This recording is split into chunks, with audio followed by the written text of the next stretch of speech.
السلام عليكم ورحمة الله.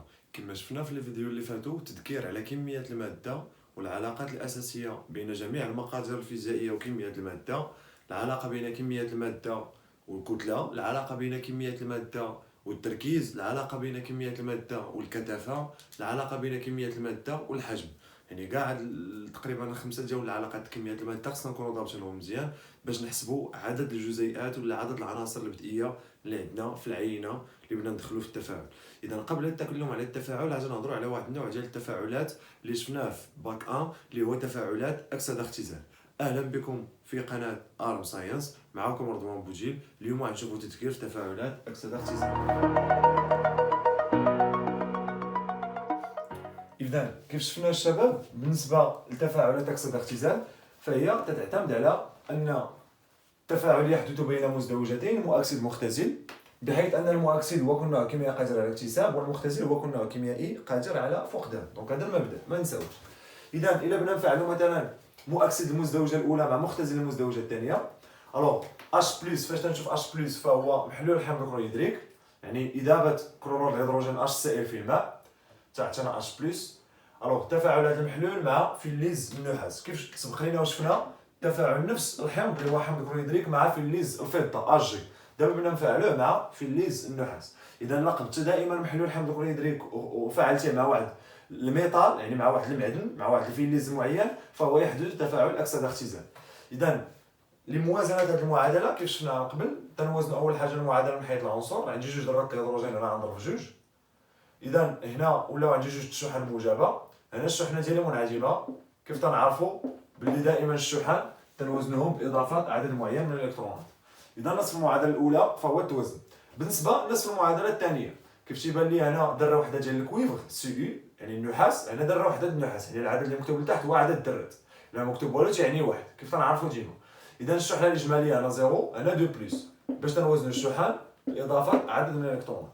اذا كيف تلاحظوا الشباب باللي التفاعل اعطانا عدد الالكترونات المكتسبه تساوي عدد الالكترونات المفقوده بطريقه مباشره. الوغ كيف قلنا خص هذا الشرط ضروري يتحقق في المعادله، وبالتالي للحصول على المعادله الحاصله بيولي عندنا فاش غنجمعوا طرف مع طرف غيولي عندنا 2 اش بلس زائد سي يو غتعطيني اش 2 زائد سي يو 2 بلس. فوالا اذا هذا هو المعادله، مع ذكر دائما الحاله الفيزيائيه والعنصر الكيميائي علاش خدامين. اذا اش بلس فهو اكوز مميه لان حصلنا عليه يعني باذابه كلورور الهيدروجين في الماء، يعني اي ايون حصلنا عليه بعمليه الاذابه في الماء فهو محلول فهو ايون مميه. اذا هذا فهو مميه كذلك هذا غاز. فوالا الوغ هذه المعادله الاولى بين محلول الحمض كلوريدريك وفلز النحاس سي. بالنسبه للمزدوجه الثانيه نبداو بالمزدوجه الثانيه اللي هي هذه كنا شفناها في باك 1 بحالها في تفاعلات المعايره في اكسده اختزال. اذا بنا نفعلوا الايون امينو 4 مؤكسد المزدوجه الاولى مع مختزل المزدوجه الثانيه. الوغ كيف تنعرفوا دائما ما خصناش ننساو باللي عنصر الاكسجين دائما تنوزنوه في جزيئات الماء، عنصر الاكسجين دائما تنوزنوه في جزيئات الماء. اذا الاكسجين الا كان خاصني نعيط لاش 12 دائما تنعيطوا لاش 12. الوغ عندي ام ان ذره وحده 4 ليزوكسيجين، هنا ما عندي طا اكسجين دونك خصني نضيف 4 ديال جزيئات الماء. من بعد اضافه 4 جزيئات الماء دائما جزيئات الماء تتزاد مع الهيدروجين، اذا عدد الهيدروجينات اللي تزاد في هذه الحاله تيبان لي 4 في 2 هو 8. اذا الا كنا خدامين في الاوساط الحمضيه تنوزنوا الهيدروجين ب اش بلس، اذا الهيدروجين في الاوساط الحمضيه تنوزنوه اش بلس الا كان وسط حمضي، فوالا دائما تنوزنوه ب اش بلس. اذا عاد نعتبروا الوسط حمضي 4 في 2 8 غادي نزيدوا 8 ديال لي زاش بلس. من بعد وزنت المعادله من حيث عدد الذرات بقات لي من حيث الشحن، هنا الشحنه الاجماليه عندي 2 بلس، هنا عندي 8 ناقص 1 هي 7، يعني هنا عندي 7 وهنا عندي 2، وبالتالي الا درت 7 ناقص 2 هي 5. اذا خصنا نضيف هنايا 5 ديال الالكترونات. علاش؟ لان دائما انا الشحن تنوزنهم اضافه الالكترونات والالكترونات عندهم شحنه سالبه، يعني دائما الالكترونات تنضيفهم في الطرف اللي عنده الشحنه كبيره باش نقص منه العدد اللي يولي قد هذا الطرف الاخر. اذا وكيف تنعرفوا المؤكسد فهو قادر على اكتساب، يعني دائما الا بديت من المؤكسد الالكترونات تكون عندي في المتفاعلات باش يكتسب ليا المؤكسد. الوغ بالنسبه لنصف المعادله الثانيه عندي ذره وحده ديال الحديد اف او اف او، من بعد عندي 2 بلس هنا 3 بلس، اذا غادي نضيف الكترون شحنه سالبه 3 موان 1 هي 2 هي اللي كاينه هنايا. اذا المعادله فهي متوازنه من حيث عدد الذرات ومن حيث عدد الشحن.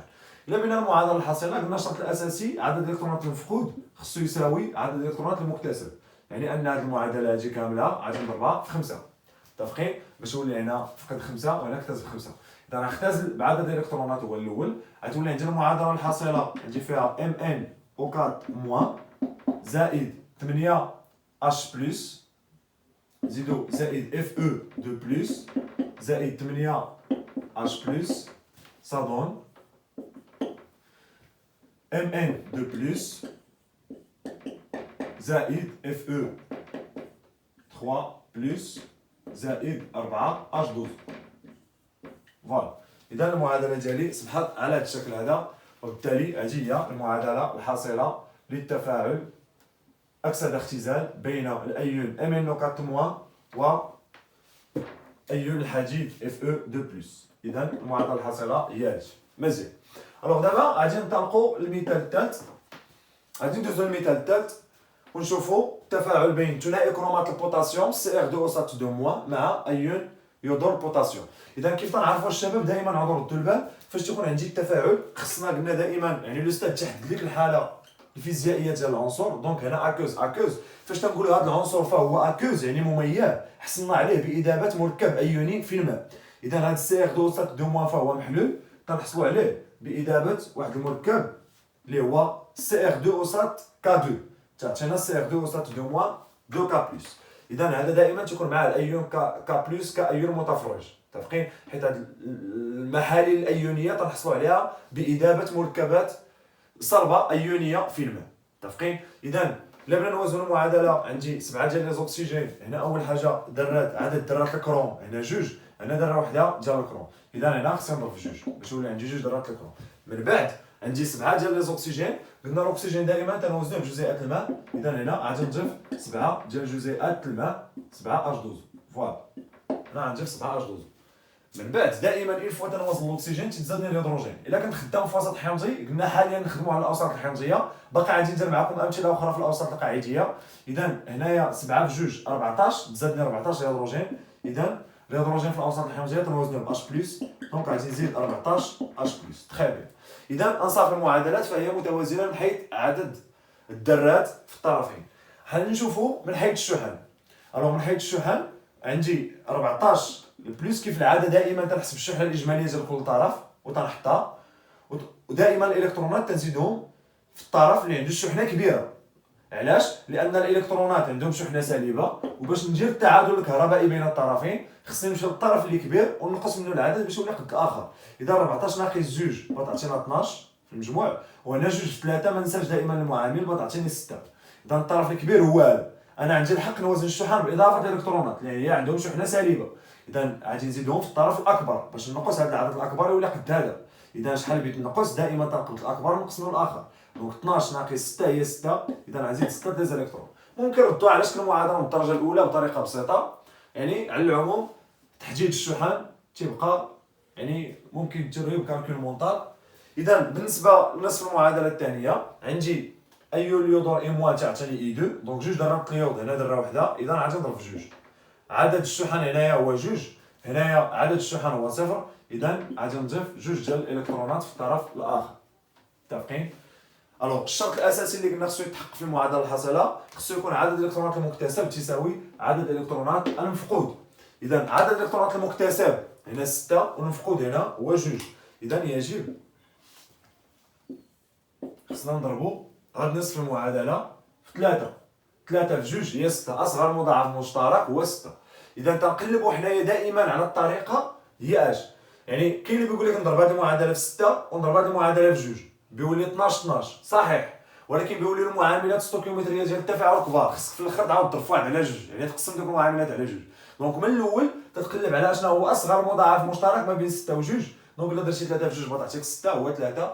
الوغ غتولي عندنا المعادله الحاصله سي ار 2 او سات 2 موان زائد 2 اي موان زائد 14 اش بلس، ça donne الوغ 6 لي زالكترون بغيت نمشي مع 6 لي زالكترون، اللي كاينه عندنا تما. الوغ سا دون كوا؟ سا دون 2 سي ار 3 بلس زائد 7 اش دوزو زائد اي 2. فوالا دونك الجمع فهو تبادلي باش ما بجيتي ما كاينش اشكال. الوغ عندنا هنايا 3 اي 2 سيل فو بلي. هنايا 3 اي 2 نسينا واحد المعامل هنايا 3 اي 2 هنايا 3 فوا اي 2. فوالا صرنا بكلشي. اذا 3 في جوج هي 6 حتى هنايا عندي 6 اي موان. فوالا 3 في جوج صافي 6 اي موان. الوغ 3 اي 2 و 6 لي زالكترون جات مع 6 لي زالكترون. اذا المعادله الحاصله ديالنا هي هادي. الوغ كيف تلاحظوا شفنا امثله لتفاعلات اكسده اختزال ديال التفاعل. عندنا سيل فو بلي اللي خصنا نردوا ليه البال كذلك هو ان انصاف المعادلات خصنا نحددوا الصنف ديالهم، واش هو تفاعل اكسده ولا تفاعل اختزال. اذا بالنسبه للحاله فاش تنطلق ليها من المؤكسد فهو يختزل، يعني دائما تكون في الحالات المؤكسده عندك تفاعل اختزال، وفي الحاله فاش تنطلق ليها من المختزل فهو تفاعل اكسده لان المختزل يتاكسد. متفقين؟ اذا في هذه الحاله هنايا عندي تفاعل اكسده وهنا عندي تفاعل اختزال، وهكذا دواليك في كاع المعادلات الاخرى. والسلام عليكم ورحمه الله. الفيديو الجاي ان شاء الله نكمل الامثله.